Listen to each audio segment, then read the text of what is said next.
Hey, what's up everybody? My name is Evan Schneider. Today in this video, we're going to be talking about how to color grade D-Log and D-LogM footage from DJI cameras.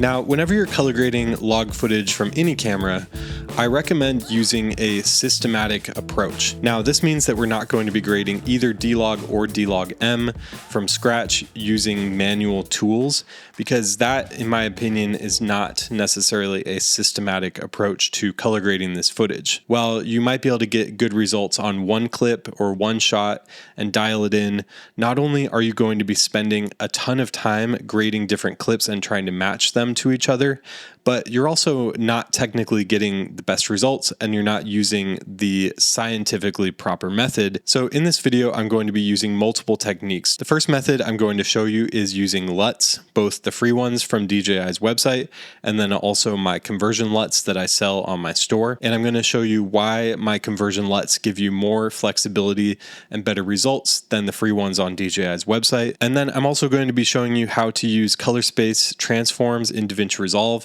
and Premiere Pro color management to convert D-Log footage to Rec. 709 for free in those programs. Now, before we get into the actual tutorial, I just want you to stick with me for one more second because I think it would be helpful if I explain the differences between D-Log and D-LogM. So D-Log is DJI's official log format. It is documented on their website with a white paper, and because of this, it is supported by color management in different software. This means that we know how D-Log is encoded in camera and the color primaries of the color space, so that means we know how to convert it to other color spaces and other gammas because we know how the source material was captured. D-Log is found on a lot of more professional DJI cameras like the Inspire 2, Mavic 3 Cine, the 4D, cameras like that, where the sensor is large enough and high quality enough to capture a full dynamic range that is encoded in log. D-LogM, on the other hand, is kind of an intermediate log format,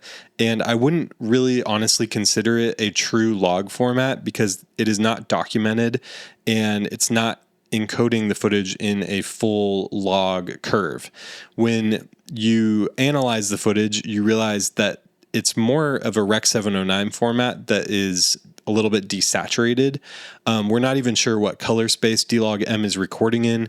We think it's a wider color space, but DJI doesn't have any official documentation on it. This is why D-LogM is especially tricky to color grade because you're kind of just flying in the dark and hoping that the results look good. When I was creating my LUTs for D-Log and D-LogM, for D-LogM especially, I made sure to use a lot of color charts and a lot of scopes and a lot of scientific tools to make sure that my conversion was resulting in accurate colors that weren't overly saturated and that skin tones look good and all of that kind of stuff, which you'll see later when I demo the LUTs. So let's jump into DaVinci Resolve, and right here I have some D-LogM footage, and then I also have some D-Log footage here at the end of the timeline.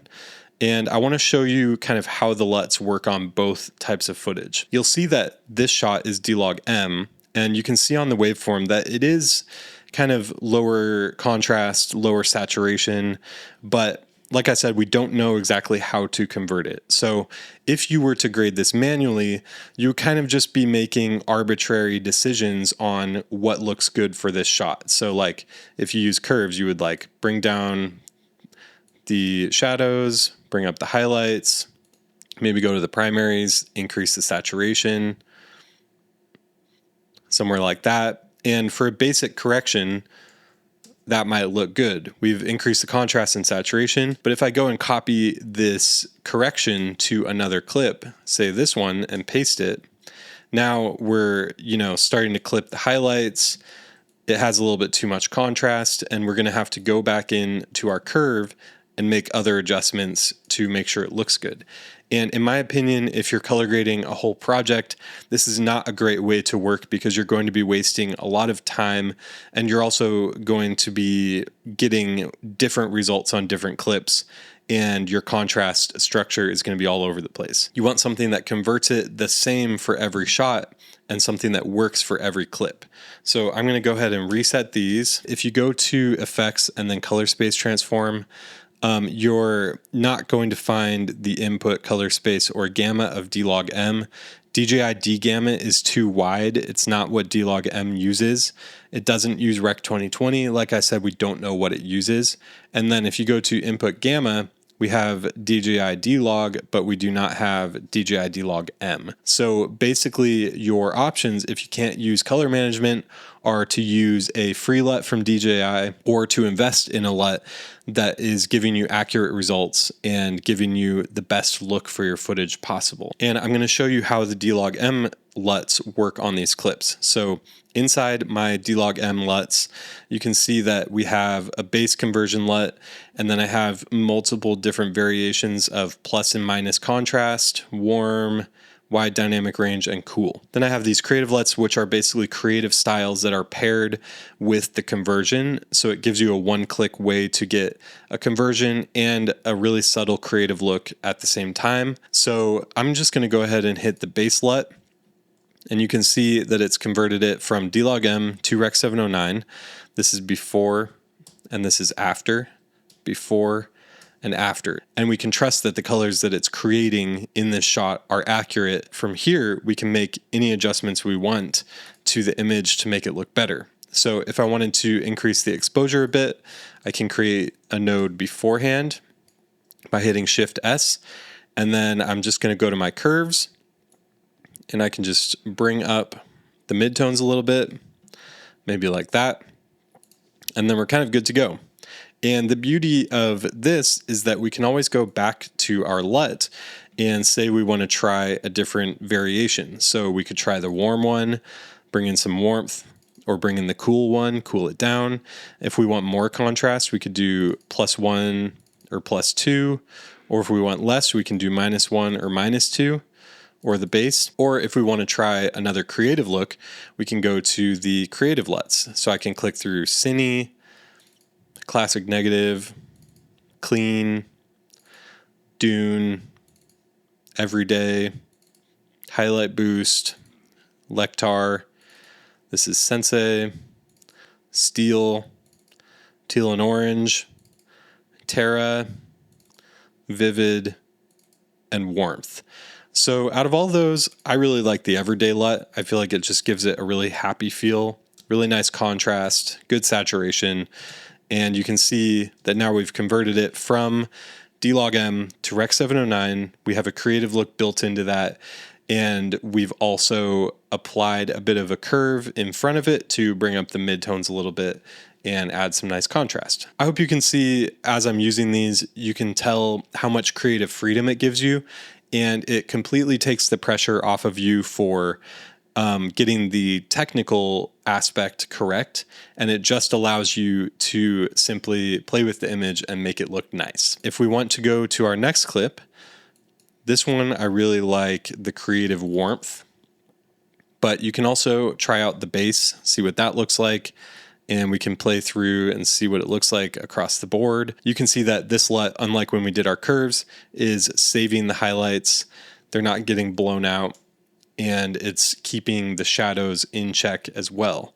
So from here, we could even make a new node before, and I can just go to my curves, and I can bring up the shadows a little bit. Alternatively, I can also go to my lift, and I could bring up the lift, bring up the gamma a little bit if I wanted to, maybe increase the contrast. And you can see as we're doing these adjustments, if I increase the contrast, the LUT is actually protecting us over here on the waveform. You can see it's protecting those highlights and compressing them instead of letting them go out of range. So this is our adjustment. This is before and this is after. And it's nice that we're kind of getting some of the detail back in the grass over here.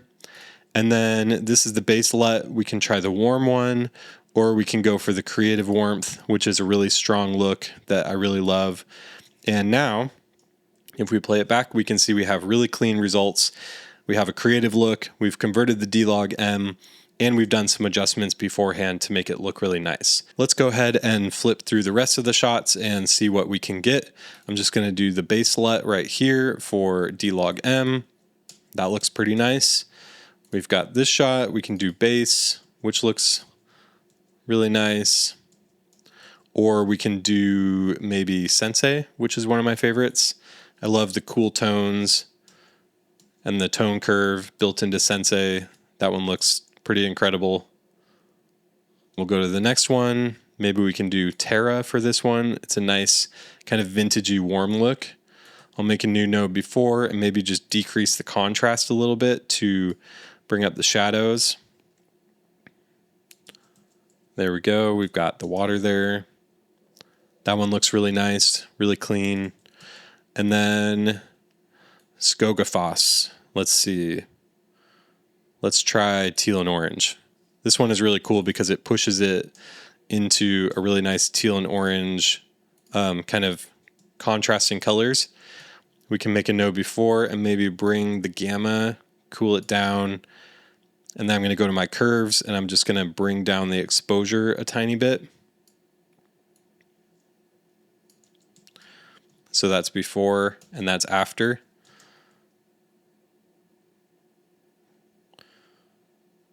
So that looks really nice. Okay, so you may be wondering, as I'm applying all my LUTs, what the free DJI D-LogM conversion LUT looks like. I have this clip here that I recorded of myself using the color charts. This is one of the clips that I used to actually develop the D-LogM LUTs. So right here, I have the DJI official free LUTs that you can download from their website. And right here, I have the DJI D-LogM to Rec 709 V1. And side note, I actually downloaded on their website, you can see that they have the D-LogM LUT for different cameras, but when you actually download it and you open it in TextEdit, it just says the exact same description for each of them. I'm pretty sure it says Mavic 3 Pro D-LogM.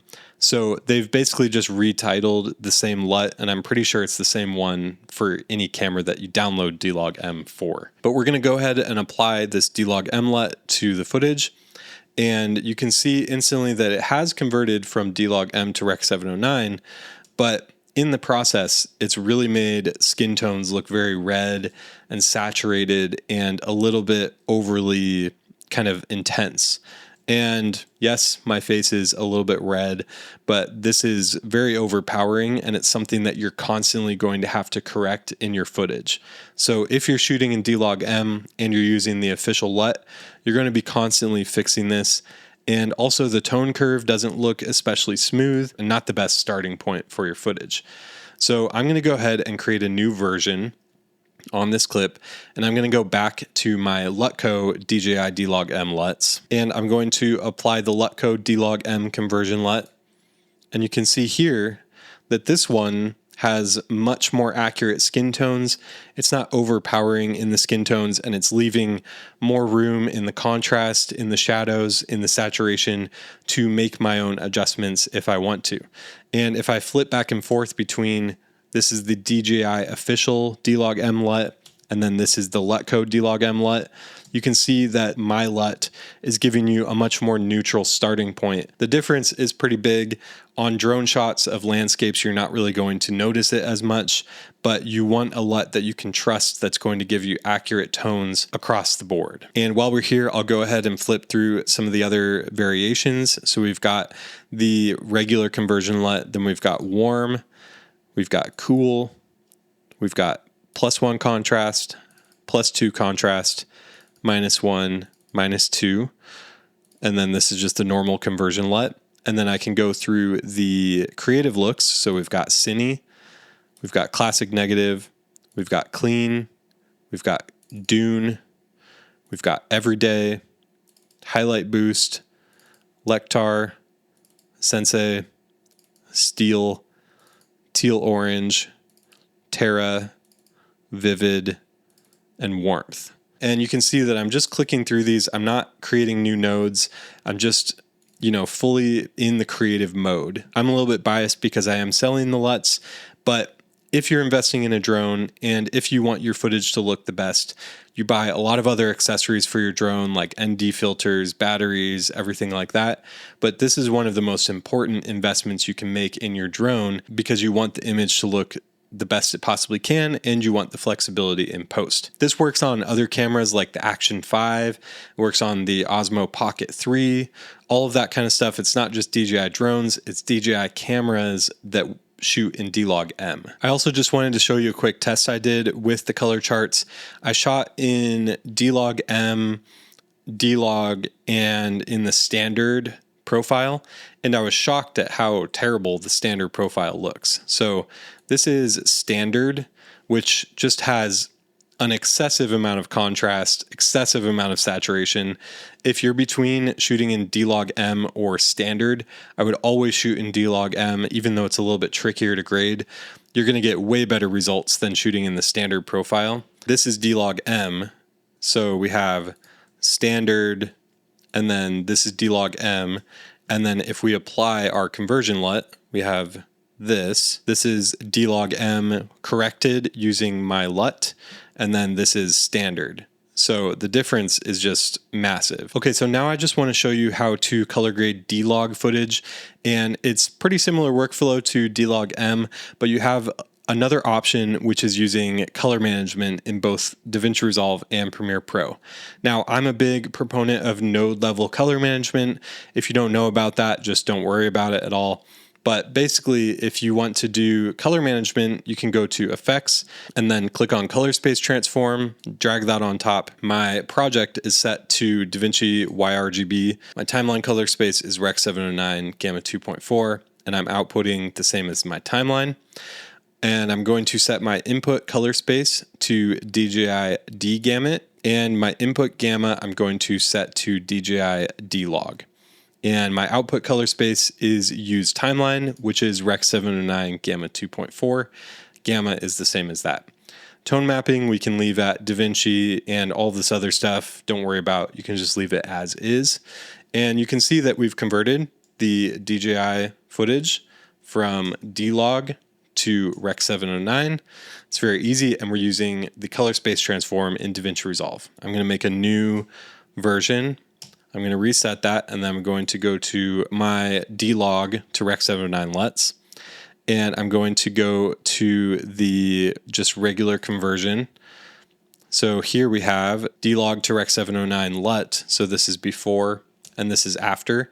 This is D-Log to Rec. 709. And then if you want to see it compared to the DaVinci Resolve color space transform, this is the color space transform in DaVinci, and then this is our conversion LUT. So it's treating skin tones a little bit differently. It has a slightly different tone curve, but in my opinion, it gives you a little bit better of a starting point to grade from. But it is very similar, and it's maintaining the middle gray point from D-Log to Rec. 709 Gamma 2.4. But like I said, the color space transform in DaVinci Resolve doesn't give you as many options. It just gives you one conversion, and then it's up to you to create the rest of the creative look. So that's where this LUT pack really shines, is we can start flipping through the warm, cool, we can do +1 contrast, +2, -1, -2, and then we also have our creative looks. So this is cine, classic negative, clean, dune, everyday, highlight boost, lectar, sensei, steel, teal and orange, terra, vivid, and warmth. So it's all the same creative looks as the D-LogM, but these ones are paired with the D-Log conversion. So it's one LUT at a time. Now, because D-Log is a known log format, I was able to create actually pre-LUTs like you can find in the other conversion LUT packs on my LUTCo website.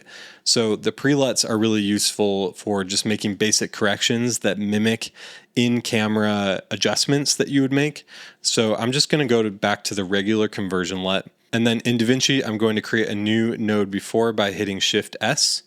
And this is where I'm going to apply the pre-LUT, which is before the conversion LUT. So we're going to go to one of the pre-LUTs. Maybe we want more exposure, so I can do +1 exposure. So this is 1 stop increase, or +2 exposure, 2 stops, or I can do -1 exposure, -2. I can do cool, I can do warm, I can do wide dynamic range, or I can do shadow detail. So you can see that these adjustments are just kind of giving you a little bit of a better starting point, and you can pair the pre-LUTs with any of the base or creative LUTs in the conversion pack. Let's try +1 exposure. That looks pretty nice. And then I'm going to go back to my primary LUT and maybe let's try teal and orange, because I feel like in the desert, teal and orange is a good look. And we can kind of flip through it and play back. And you can see that the skin tones are still accurate. It's pushing the sky into the teal zone, pushing the skin and the sand into the orange, but it's not overpowering and it's not like a cheesy creative look. So if I go, this is ungraded. This is our conversion LUT with the creative look built in of teal and orange. And then this is our exposure adjustment +1. And you can see that the skin tones are landing around 40% on the scopes, which is a good level to have them sit at. We can go to this clip, and this is another D-Log clip. I'm just going to apply the regular conversion LUT. And then if I wanted to apply a pre-LUT, maybe it's a little bit dark, we can go to +1 exposure or even +2, bring up the shadow detail in his face. And just like that, we're pretty much done. We have a grade.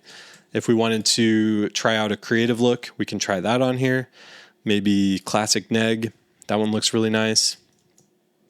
And we can also do our own grading before this as well. So if I make a new node here, say I think the creative look is a little bit too strong, I can go to contrast and I can just bring down the contrast and then bring the pivot down a little bit. And that's kind of just making the tone curve a little less intense and bringing back some of the detail. And then you can even make a new node after, and you can make your own creative adjustments there. And this is in a display referred color space because we've converted to Rec 709. So we can just go to our gamma. We can even just kind of push that around, make it a little bit warmer. We can really dial in our skin tones, make sure that they're sitting right on the line right there. So that's before and that's after.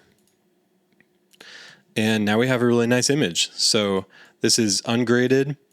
This is our conversion LUT. This is our pre-LUT +2 exposure. This is our decrease in contrast a little bit. And then this is our just warmth and skin tone adjustment. This is another clip. This is from DJI's website. This was shot on the Ronin 4D. And you can see this is our regular conversion.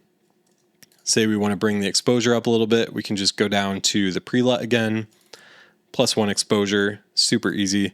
And then we can play around with different looks. Maybe we just do the cool look, and that's looking really nice. Say we want to push this into a really nice teal and orange kind of look. I'll go to my vector scope so I can show you. This is teal and orange, so it perfectly lines up the tones with that line. Say we want the flare to stay red, we could go vivid.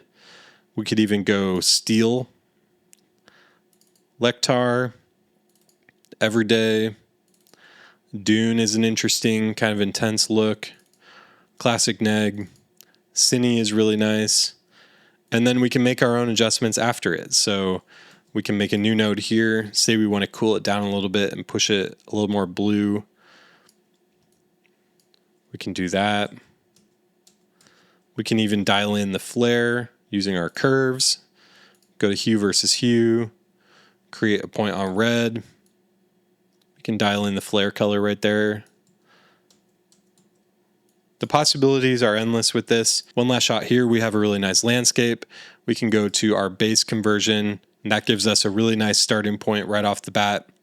We can go through Cine, clean, or that's classic negative, clean, Dune, everyday, highlight boost, Lectar, Sensei, steel, teal and orange, Terra, vivid, and warmth. So I think my favorite might be steel on this one.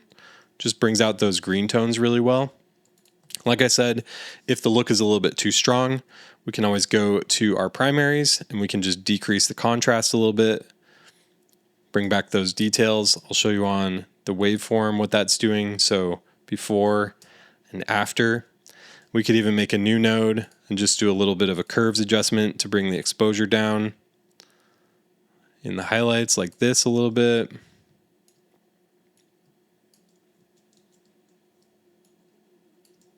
So that's before and that's after. And then if we look at these two adjustments, that's before and then that's after. And then this is our creative look before and after. And the results are super clean, super nice. And that took me all of, 5 or 10 minutes to put together. Now, the beauty of this too is that we can apply, if you have a whole project where you have all DJI D-Log footage, you can apply the same creative look LUT on all of the clips and then create a node that is just your primary adjustment, and you can make all of the adjustments there, and you're sending the image through the conversion creative LUT. So that's going to give you a really tight color palette and a lot of consistency on all of the different shots. So the workflow in Premiere Pro is actually very similar to the DaVinci Resolve workflow, where you're applying the LUT and then you're doing the basic corrections before the conversion LUT. It's just set up in a little bit of a different way because you're not using nodes in Premiere Pro. You're using Lumetri, which is kind of like a layer-based color editing. All right, so here I've navigated to the LUT folder for Adobe, which is under Macintosh HD, Library, Application Support, Adobe, Common, and then LUTs. And then within this folder, you might have to create these if you never have before. You have creative and then you have technical. So the creative folder correlates to the creative look drop-down menu in Lumetri. And then the technical folder connects to the input LUT drop-down menu in the basic correction tab in Lumetri. So in my creative folder, I have all of my DJI D-Log and D-LogM LUTs. I've copied the base and the creative LUTs into this folder. And then in the technical folder, I've copied the D-Log Pre-LUTs because we want the Pre-LUTs to be applied before the conversion and the creative LUTs. So over here in Premiere Pro, you can see my creative look. I have all my D-Log and D-LogM LUTs. So how we graded this shot in DaVinci Resolve would be the same way. I can go to my D-LogM, just regular conversion, and we've applied that and it's converted the footage. And then I can go to my basic correction and I can make any adjustments I want to here. So I can increase the shadows, increase the exposure. I can even push a little more saturation into it, change the color temperature, all of that kind of stuff. And I'm doing this before the creative LUT. I can even increase the contrast a little bit. And you can see here that this is our basic correction that we've made. And then this is before, this is no corrections, and then this is after. So in just a few really easy steps, we've converted the D-LogM and then applied some basic corrections to it. And then you can get more fancy and creative down here with curves, all of this kind of stuff. But using these two windows, just the basic correction and the creative look, is going to get you really far to get really nice looking images. We can go to this shot again. And we can do the same kind of things where we go to our D-LogM warmth, apply that, and then we can increase our shadows to bring that grass back, and that's already looking pretty nice. We could even decrease the temperature to offset it, make the ocean look a little more blue. And there we go, just like that. We have a really nice conversion. So this is before and this is after. And then over here, we can go to this clip, drop down to our D-LogM, maybe Cine. That one looks really nice. And then we have this one. Let's do maybe Steel, something like that. And then the beauty of Premiere Pro is that we can actually zoom out, and I'm just going to reset all of these clips with D-LogM. So these are not going to have any correction on them, and say these are all part of the same project. I can create a new adjustment layer, and I'm just going to drag that on top of all of my D-LogM clips. And this way I can go up to my adjustment layer and I can apply the same conversion LUT on top of all of them. So say we want to do D-LogM to Rec 709 Cine, because that's a really nice look. Now I've converted all of these clips in one shot, and now all I have to do is go through on this layer and I can make my basic corrections. So I can just go through easily, go to the next clip, maybe do the same thing, bring the shadows up, bring the exposure, and I can easily correct all of these clips to match. And then it makes it really easy because this is still working in the proper workflow where I'm doing basic corrections before the conversion. And I can also do this for all of my D-Log clips. Yeah, I've copied and pasted my adjustment layer. I'm just going to reset all of it. I'm going to set my creative look to D-Log to Rec 709. And now I've converted all of these clips from D-Log to Rec 709 using one thing. And then I can go on my clip level and I can even apply the Pre-LUTs here. So we can do +2 exposure, perfect. And then I can even, fix things a little bit if I want to. I can go here. Maybe we do the Pre-LUT wide DR, which brings a little more dynamic range in. Bring the color temperature down. So that's before and that's after. And it's feeding all of this through the creative LUT, the D-Log creative LUT that I've already applied right here. Now, the last thing I want to show you in Premiere Pro is for D-Log, and that's using the color management, the built-in color management, which is free. So we're going to go ahead and remove the attributes on Lumetri right here. And what we have to do is tell Premiere Pro what these clips are recorded in. And it's going to mess up the D-LogM clips, but for the D-Log clips, it'll work just fine. So in the Lumetri color tab in our settings, we're going to check the box that says Auto Tone Map Media. And we're going to click OK. That's OK. And when we click that, nothing happens to our D-Log footage because Premiere Pro doesn't know that this is D-Log footage. If you have log formats that are captured in RAW or something like that, sometimes Premiere Pro can understand the metadata and apply the correct camera conversion. But for these, we need to tell Premiere Pro. So I'm going to go reveal this in project.